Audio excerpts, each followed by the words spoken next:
بسم اللہ الرحمن الرحیم ایاک نعبد و ایاک نستعین۔ میرے پاکستانیوں، میں جو آج آپ سے بات کرنے لگا ہوں وہ کل ایک ISPR کی پریس کانفرنس ہوئی اور اس کے اندر انہوں نے ایک دو باتیں کہیں تو میں مجبور ہوں کہ میں آج اپنی قوم کے ساتھ بات کروں۔ جو انہوں نے بات کی کہ یہ پاکستان کے خلاف بغاوت اور اشارہ سارا تحریک انصاف کے اوپر کہ ہم نے بغاوت کی ہے، اور یہ کہ یہ پہلے سے پلان بن رہا تھا اس کا کہ ہم یہ پہلے سے ہی تیاری کر رہے تھے بغاوت کرنے کے لیے، اور یہ اپنی فوج کے خلاف یہ سارا یہ ہم نے کیا، اور جس طرح کی وہ بات کی گئی مجھے ایک بڑی تکلیف ہوئی اس کی۔ تو میں نے کہا کہ میں آج اپنی قوم کے سامنے ذرا 2-3 پوائنٹ رکھوں، کیونکہ جب ایسی بات کی جاتی ہے تو اس کا جواب دینا بڑا ضروری ہے۔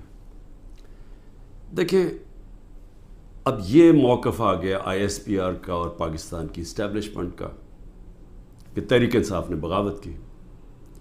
اب یہ دوسرا بھی ایک موقف ہے، یہ ہمارا بھی موقف ہے، یہ میرا موقف ہے، میری پارٹی کا موقف ہے کہ ہمارے خلاف پوری کانسپریسی کی گئی، ہماری گورنمنٹ گرائی گئی، جبکہ پاکستان کی تاریخ میں 2 سالوں میں ہمارے 2 سالوں میں بہترین معیشت اوپر جا رہی تھی۔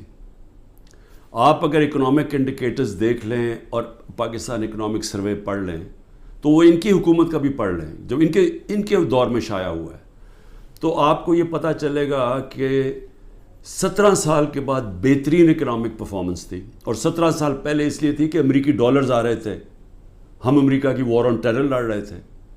یہ امریکی ڈالرز آنے کے باوجود یہ اکانومی بڑھ رہی تھی، انڈسٹری بڑھ رہی تھی، ریکارڈ گروتھ ہو رہی تھی، اور اس کے باوجود کہ 2 سال کرونا میں ساری دنیا میں ایک بہت بڑا زوال آیا ہوا تھا، اس کے باوجود اللہ کا کرم کہ ہم نے اپنی معیشت کو بھی بچایا، ہم نے اپنے لوگوں کو بھی بچایا۔ دنیا نے اکنالج کیا کہ پاکستان نے جو قدم اٹھائے کووڈ-19 میں وہ دنیا میں مثال تھے۔ ایک امریکی ایک اکانومسٹ جو کام کرتا تھا ڈونلڈ ٹرمپ میں، اس نے کہا کہ اگر امریکہ پاکستان کی مثال لے لیتا تو کتنے 10 کھرب ڈالر بچا سکتا تھا۔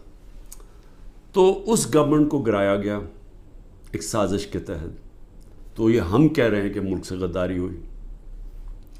اس کے بعد 25 مئی کو ہمارے ساتھ جو ہوا، کسی پولیٹیکل پارٹی سے ایسا نہیں ہوا کہ وہ لانگ مارچ کر رہی ہے اور 2 دن پہلے گھروں میں گھس کے اٹھائے جا رہے ہیں لوگ، کتنے ہزار گھروں میں پولیس گھسی رات کے صبح کے 3 بجے۔ یہ پہلی دفعہ کسی پارٹی سے ایسے ہوا۔ 3 لانگ مارچز میرے خلاف ہوئی، بتائیں ایک بھی FIR کٹی؟ ایک دفعہ ہم نے کسی کو روکا؟ کسی کے اوپر ٹیئر گیسنگ ہوئی؟ اور ہمارے اوپر پورا ایک اٹیک آیا، ہمارے بنیادی حقوق فنڈامنٹل رائٹس کی وائلیشنز ہوئی، اور ہمارے اوپر ہی پرچے کٹ گئے۔ میں نے تب 26 کی صبح کو اپنے دھرنا کال آف کیا، کیونکہ مجھے پتا تھا انتشار کی طرف جا رہا ہے۔ جو پارٹی الیکشن چاہتی ہے وہ انتشار تو نہیں چاہتی۔ تو اس کے بعد ہمارے اوپر یہ نہیں ہوا کہ سستیاں کم ہوئیں۔ جب ہم 30 بائی الیکشنز جیت گئے 37 میں سے، باوجود اس کے کہ پوری اسٹیبلشمنٹ کی سپورٹ تھی یہ 12 جماعتوں کی، میرے اوپر قاتلانہ حملہ ہوا، مجھے قتل کرنے کی کوشش کی گئی، میں اپنی FIR نہیں کٹوا سکا۔ یہ بھی سازش تھی، کیونکہ وہ طاقتور لوگ بیٹھے ہوئے تھے، میں کچھ نہیں کر سکا۔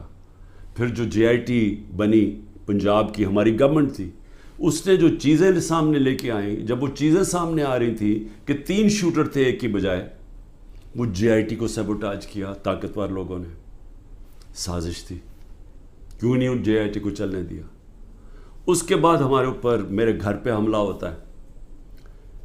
ہم ایشورٹی بانڈ جب دے رہا تھا میں کہ جناب میں وہاں 18 مارچ کو اسلام آباد کے جوڈیشل کمپلیکس میں جاؤں گا، کوئی قانونی جواز نہیں تھا میرے گھر پہ، 24 گھنٹے حملہ کیا، اور وہ ایشورٹی بانڈ بھی نہ لے پولیس، کیونکہ انہوں نے مجھے اغوا کرنا تھا یہاں سے۔ یہاں لوگوں کو زخمی ہوئے، سارا دن گھر اندر بیٹھ نہ سکے، 24 گھنٹے ٹیئر گیس گھروں کمروں کے اندر. کبھی کسی لیڈر سے ایسے نہیں ہوا. 18 مارچ کو پھر میرے اوپر ایک قاتلانہ حملہ ہوتا ہے. اللہ کا کرم ہے کہ میں بچ جاتا ہوں. سارا وہاں اوپر ISI نے اس کو ٹیک اوور کیا ہوا تھا، جو جوڈیشل کمپلیکس ہے. CCTV کیمرہ انہوں نے بند کر دیے. پوری تیاری تھی کہ عمران خان کو قتل کرنا تھا وہاں. وہ اللہ نے ایسا کرم کیا کہ وقت میں ہم باہر نکلے، اگر اندر چلے جاتے دروازہ بند ہو جاتا تو ختم تھا. وہاں بچا میں.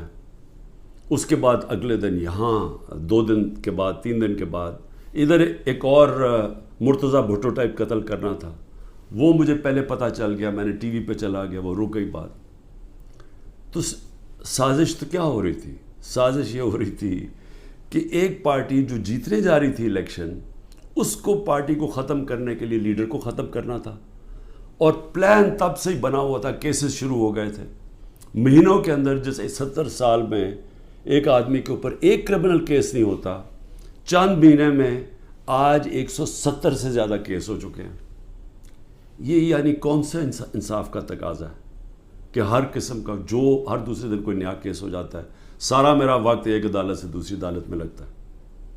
تو یہ کون سا، یہ ملک کی بہتری کے لیے ہو رہا ہے کہ ایک پارٹی، سب سے بڑی پارٹی کو باہر رکھنا؟